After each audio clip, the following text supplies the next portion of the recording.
Next to Dan, another old friend and colleague and known to many, many of you is Sally Painter. Sally is a member of the board of the U.S. Committee on NATO, which for those of us who worked on those early days of NATO enlargement, it was a vital transatlantic support group that helped bring about a policy decision in favor of NATO enlargement, congressional ratification of NATO enlargement, and consensus within Europe around NATO enlargement. Sally played a huge role in that. Sally now is a co-founder and chief operating officer of Blue Star Strategies and is working with the Hillary Clinton campaign. I want to come back now to Sally and to Lee. Part of what Dan was just saying is an assertion that there hasn't been U.S. leadership. The U.S. has pulled back. We need to reestablish U.S. credibility. Is that how you see where we're starting out in a new administration? Let me take this one. Both Daniel's and Ian's view on policy, I think, is very interesting, and I might not disagree with most of it, but that's not what you have. What we have is a candidate that doesn't embody any of the traditional values of the Republican Party, and we really are struggling to find out how will he be influenced? Who will influence him? How do we make it so this guy does not take us off to the abyss? And the people like yourselves who are already distancing themselves, I think, it's admirable because it's a responsible thing to do as an American. But this is risky. This is the presidency of the United States. And I think it's incumbent on all of us to look at how do we make this risk less? And now we have a candidate in the Democratic Party who has, as Lee said, the most experience of any candidate ever running. And she just happens to be a woman.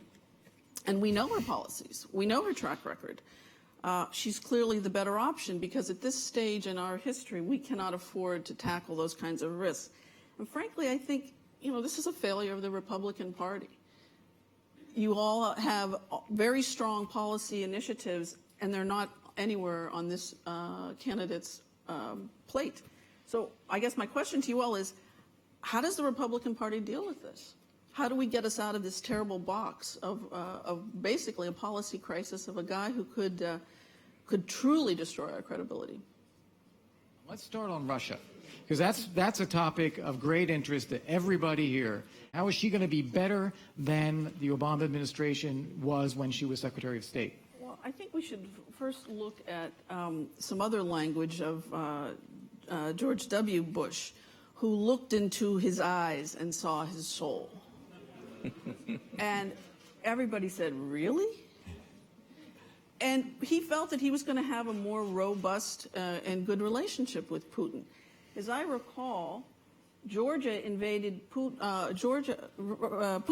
Georgia under the Bush policy. So I think from that perspective, you cannot tag the reset on the Obama administration.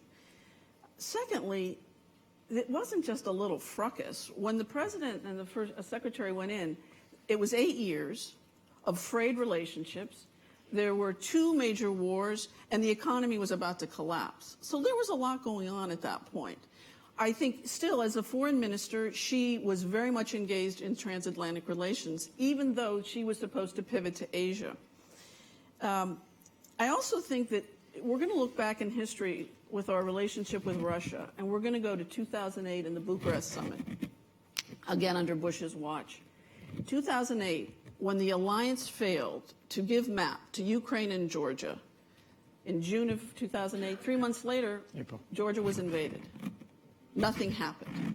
What was the lesson for Putin?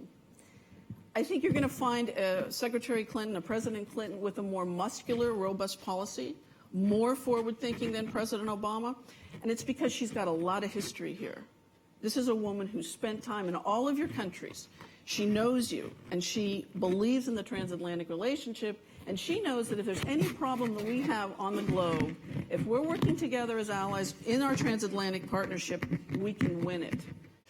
Just in 1 minute, just a clear thought.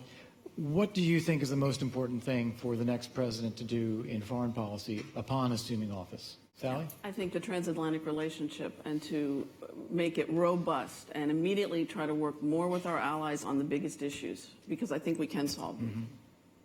Thank you. For those of you who stuck with us, thank you as well for staying for our debate. Thanks to our debaters, Leah Neal, Sally Painter, Dan Vivek, Sheehan Brzezinski. Thank you.